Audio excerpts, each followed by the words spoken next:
Dia kagak tahu Diding Boneng polisi jalanan.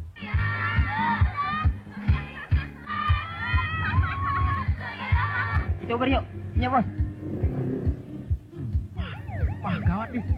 Dikejar polisi kita. Sekarang kalau ngelanggar dendanya mahal, mendingan lu tancep aja. Siapa ada kencang-kencang begini, Bos? Nanti sak bawa angin.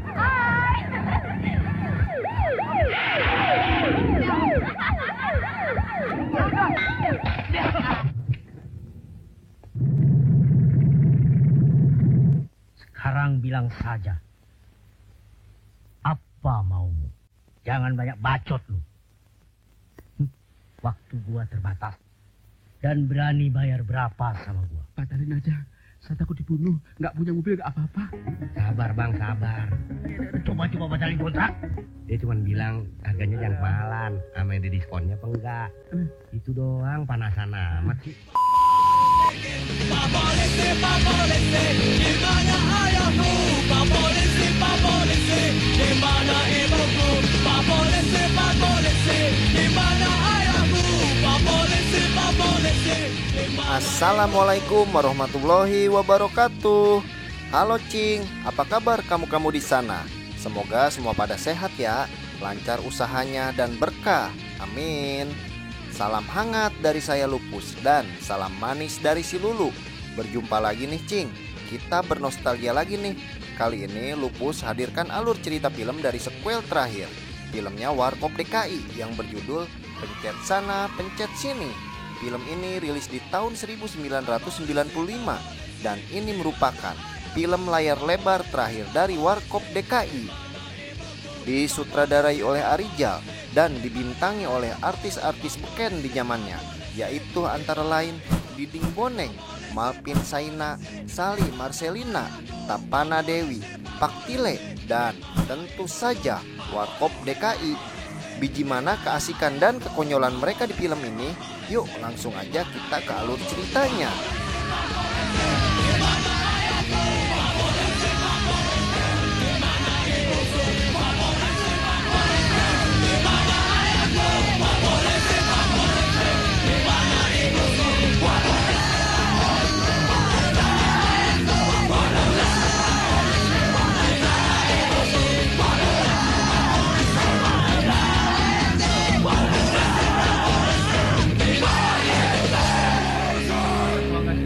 Pamannya Dono tinggal di sini apapun alasannya. Film ini dimula-mula dengan adanya perdebatan antara Kasino dan Indro yang tidak setuju tentang pamannya Dono yang mau menginap di rumah mereka. Indro yang tahu pamannya Dono merupakan orang kaya, punya pikiran picik untuk memanfaatkan kekayaannya itu. Dan target kita, bagaimana caranya ngambil hati pamannya Dono? Kali aja kita ikut kayak mendadak. Sedang Kasino tahu pamannya Dono bawa dua keponakan cantik dan demplon-demplon langsung aja nggak jadi menolak kedatangan mereka dan disuruh cepet-cepet aja datang. Kenapa lu nggak bilang dari tadi? Seperti suruh sini. Dan benar saja, akhirnya pamannya Dono yang bernama Jiwo Sastro datang membawa dua keponakan yang cantik ke rumah itu. Indro dan Kasino yang melihat ada dua wanita cantik langsung aja keluar jiwa laki-lakinya. Ada. Sorry. Nggak sengaja terus. Pantesan booking kong. Mari silakan duduk. Saya bercanda. Kalau mau berendam air dingin ada bucket. Mau minum panas, dingin? Nggak usah disuruh-suruh. Kalau saya mau duduk, ya duduk. Ternyata pamannya Dono orangnya agak sedikit galak dan gak mau diatur-atur. Kemudian Pak Sastro datengin Dono di kamar. Dia pun menasehati Dono kenapa punya teman seperti Indro dan Kasino yang gak beres orangnya. Apa nggak salah kamu pilih teman? Maksud paman? Jadi yang di luar itu teman satu rumah sama kamu? Iya. Wong tampangnya saja mata keranjang begitu, kok dijadikan teman? Jangan khawatir paman. Saya bisa menjaga diri kok.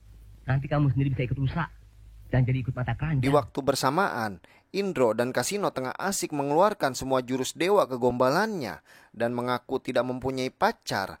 Baru aja berbohong, datanglah dua wanita seksi ke dalam rumah itu.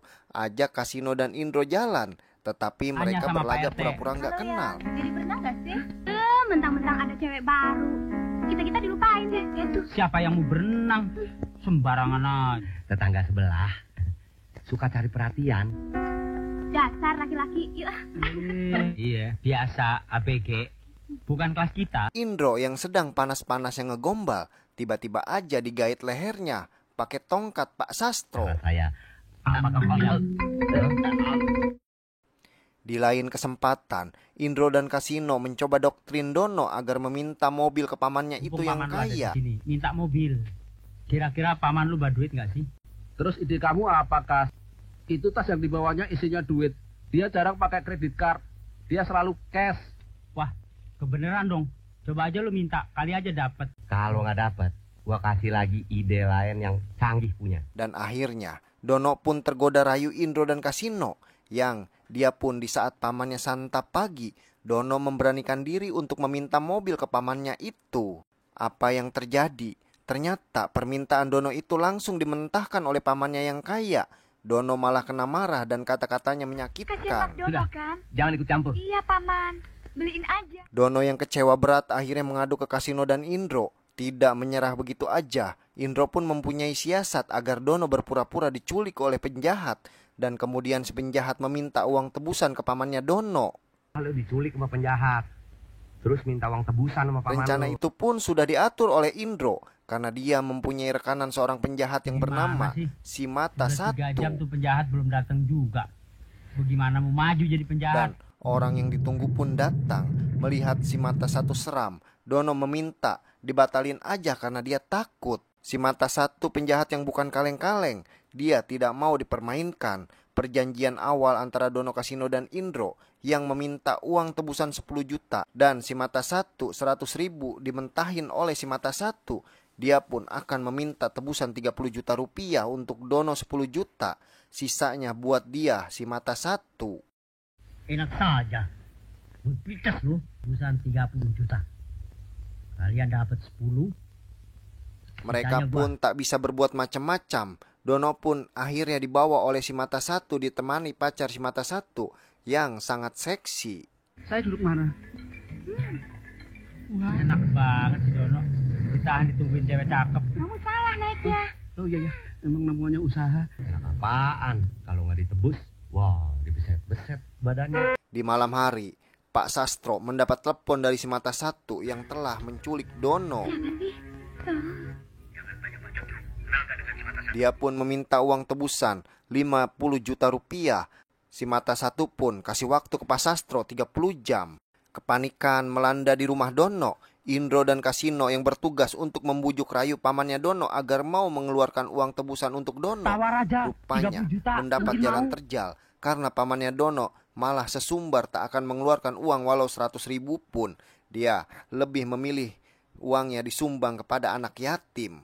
Uang 1 juta pun saya ndak mau tebus. Enak saja.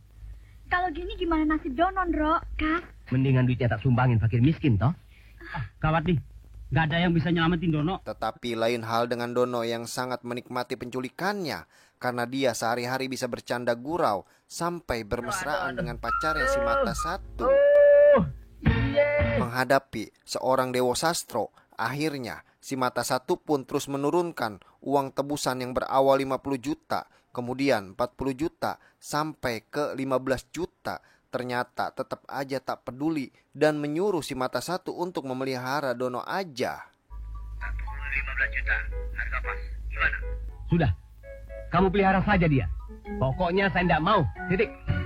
Si Mata Satu pun sudah mulai stres dan goyah. Akhirnya Indro dan Kasino mendatangi kediaman si Mata Satu.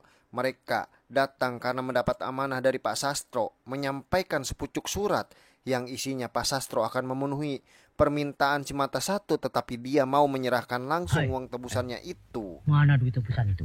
Pamannya Dono mau memenuhi permintaan ente. Itu kita kemari mau ngasih tahu. Cuman dia mau bayar sendiri duitnya. Ini alamatnya nih.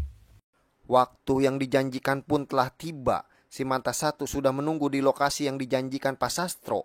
Di saat Pak Sastro beserta Indro dan Kasino menuju lokasi si Mata Satu, ternyata di tempat itu sudah banyak polisi yang menyamar dengan gerak cepat menggerebek si Mata Satu. Pada akhirnya, lewat kejadian tersebut, Dono pun mau dibelikan mobil oleh pamannya. akan paman belikan kamu mobil. Yang benar. Nggak percuma kamu jadi keponakan saya. Siapa dulu dong pamannya? Kalau begitu kita berdua sekarang boleh dong pacaran terang-terangan sama ponakan paman. Tiba waktunya di saat pamannya Dono pergi untuk urusan. Di halaman rumah sudah terparkir mobil baru untuk Dono. Karena saking senangnya, Dono pun ajak Kasino dan Indro serta para cewek di sekitar rumah itu untuk jalan-jalan menjajal mobil barunya itu.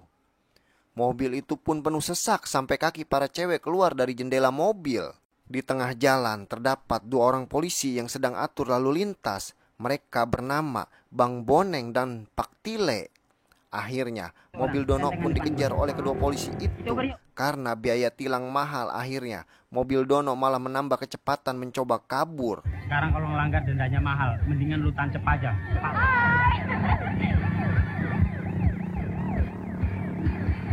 Jangan kencang-kencang begini, bos. Nanti saya kebawa angin. Kalau begitu, saya turun aja dah. Nggak tahan nih. Mata lu ngerem aja sih, bos. Tibalah mobil Dono menepi di sebuah gedung yang akhirnya disusul oleh polisi Diding dan polisi Tile. Mereka pun semua berpura-pura menjadi patung. Dia kagak tahu Diding Boneng polisi jalanan. Beraninya ngajak gua ngebut. Bos, ngejar tuh yang laki, saya ngejar cewek-cewek. Lo nggak usah ngajarin gue. Ikutin aja perintah gue. Luar biasa patung-patung ini. Ini satu jelek nih. Karena patungnya cara rakep dan barerening, Diding pun mau cium satu persatu patung itu. Pas mau nyosor, mereka semua pun teriak dan bubar. Di saat para cewek sudah tertangkap oleh Diding, Dono, Kasino, dan Indro datang memakai seragam polisi berpangkat kapten. Diding pun kena hukum yang akhirnya mereka semua bisa kabur. Iya. Hah? Siap menerima hukuman, Pak? Bagus. Saya paling tidak suka kalau melihat anak buah saya bertindak sewenang-wenang terhadap masyarakat. Ternyata Dono, Kasino, dan Indro mendapat seragam polisi itu dari Pak Tile yang menyewakannya. Pinjam dulu ya. Nanti saya bayar. Laporan. 20 langkah sudah mentok, Pak. 20 langkah udah mentok, Pak. Kasih baju, angkat-angkat gua, lewat semua. Kini mereka pun kembali jajal mobil barunya Dono tanpa takut ditilang karena mereka berpakaian komandan polisi. Akan tetapi kali ini mereka dikejar oleh 2 polisi beneran dan mobil mereka pun diberhentikan. Tenang aja, pangkat kita kan lebih tinggi. Emang pangkat lu apaan? Gua kolonel. Kalau gitu gua bupati dong. Tidak lihat seragam dan atribut saya apa? Maaf, Cap. Sebelum situ saya pensiunkan, lebih baik tinggalkan tempat ini. Siap, Cap? Kamu sudah berani menentang perwira ya? Maaf, Cap. Saya hanya menjalankan tugas. Nanti saya suruh jaga mercusuar, baru tahu Di ya. waktu itu lewatlah sebuah mobil ambulan rumah sakit gila yang berhenti. Para perawat itu pun meminta bantuan polisi untuk menangkap Dono, Kasino, dan Indro yang berpakaian polisi karena mereka merupakan pasien dari rumah sakit jiwa yang kabur. Kalau begitu cepat pasien Bapak bawa ke rumah sakit sebab bisa. Ini salah pengertian. Ya. Cukup. Pak Made tulung, Tian dan Budo. Saya tidak gila, bawa mereka ke rumah sakit. Baik, Pak. Akhirnya mereka bertiga pun dibawa ke rumah sakit jiwa untuk dirawat kembali. Di malam hari, Dono, Kasino, dan Indro merencanakan untuk kabur dari rumah sakit itu. Dan aksi mereka pun diketahui salah satu perawat yang terus mengejar mereka. Untuk menghindari perawat itu, Dono, Kasino, dan Indro pun jailin si perawat itu. Waduh, lu pakai kentut. Takut-takut jangan pakai nembak dong. Ini juga dengan sendirinya, saya tidak kerasa juga. Ikut aja diurusin. Bodoh diam-diam aja. Di saat pelarian Dono, Kasino, dan Indro, ternyata yang gila adalah Diding dan Pak Tile yang baru aja tertangkap. Di lain kisah, Kang Bajai kebelet pipis, dia pun menyuruh Kang Buta untuk jagain bajainya dan duduk di kursi supir. Tiba-tiba aja Dono, Kasino, dan Indro yang sedang kabur langsung naikin bajai itu dan dia pun menyuruh Kang Buta untuk menjalankan bajainya. Bajai pun berjalan oleng dan gak pakai rem yang akhirnya menabrak mobil box. Bajai gue tuh, orang buta gila dia. Bajai gue. Ada mobil-mobil yang belok. Selesai filmnya, Cing. Semoga terhibur ya. Sampai jumpa lagi di alur cerita film selanjutnya. Wassalamualaikum warahmatullahi wabarakatuh.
Bukan saya menuntut hilangnya ibu, bukan saya menindik, tapi Bapak harus bikin. Pak polisi, di mana ayahku?